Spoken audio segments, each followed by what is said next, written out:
Merhaba arkadaşlar, bugün sizlerle birlikte baştan da gördüğünüz gibi Dell Vostro'nun kutu açılımını yapacağız. Kutu önümde gördüğünüz gibi güzel bir şekilde havalı poşetle sarmışlar her yerini.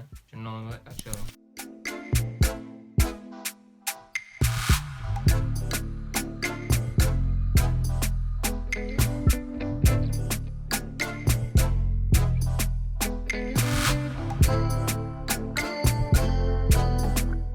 Burada faturalarımız falan var. Adres o yüzden onları attım kenara hemen. Paketimizi söktük gördüğünüz gibi. Şimdi kutumuz karşımızda. Burada gördüğünüz gibi bir adet garanti belgemiz var. Bu şekilde gördüğünüz gibi zaten pek bir şey yok. Burada da böyle birkaç bilgi yazıyor arkadaşlar. Şimdi kutumuzu açmaya geçelim.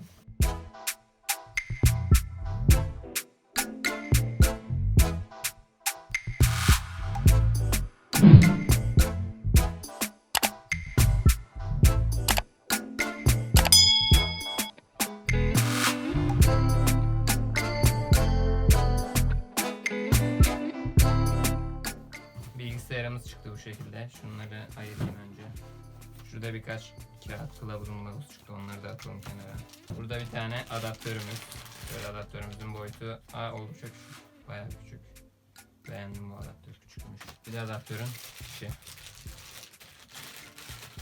Burada da adaptörün fişi var. Bayağı uzun kablomuz. Şimdi bilgisayarımızı açalım.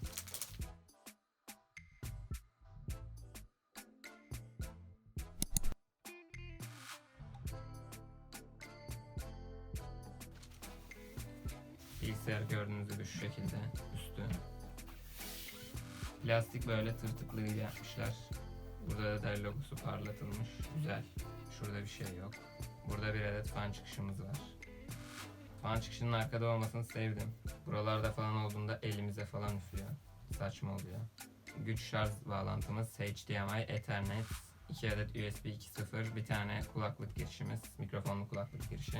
Bu tarafta SD kart okuyucu ve yine bir tane USB 2.0. Burada da Kensington kilidi var. Arkasına geldiğimizde burada hava alış yeri, burada da hava çıkışı var zaten üst tarafı. Burada bilgisayarın modeli yazıyor, Vostro. Şurada 2 tane hoparlörümüz var. Burada vidalar falan.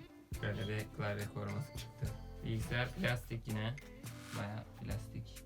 Ekranı şu şekilde. Burada bir adet kameramız var. 720p muhtemelen. Burada Dell logosu. Numlock'lu bir klavye. Bayağı sade bir bilgisayar. Şurası mat.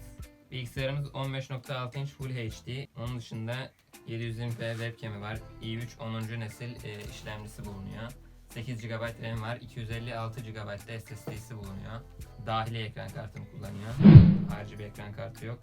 Bilgisayarın özellikleri bu şekilde. Videoyu beğenip kanalımıza abone olmayı unutmayın. Bir sonraki videoda görüşmek üzere. Hoşçakalın.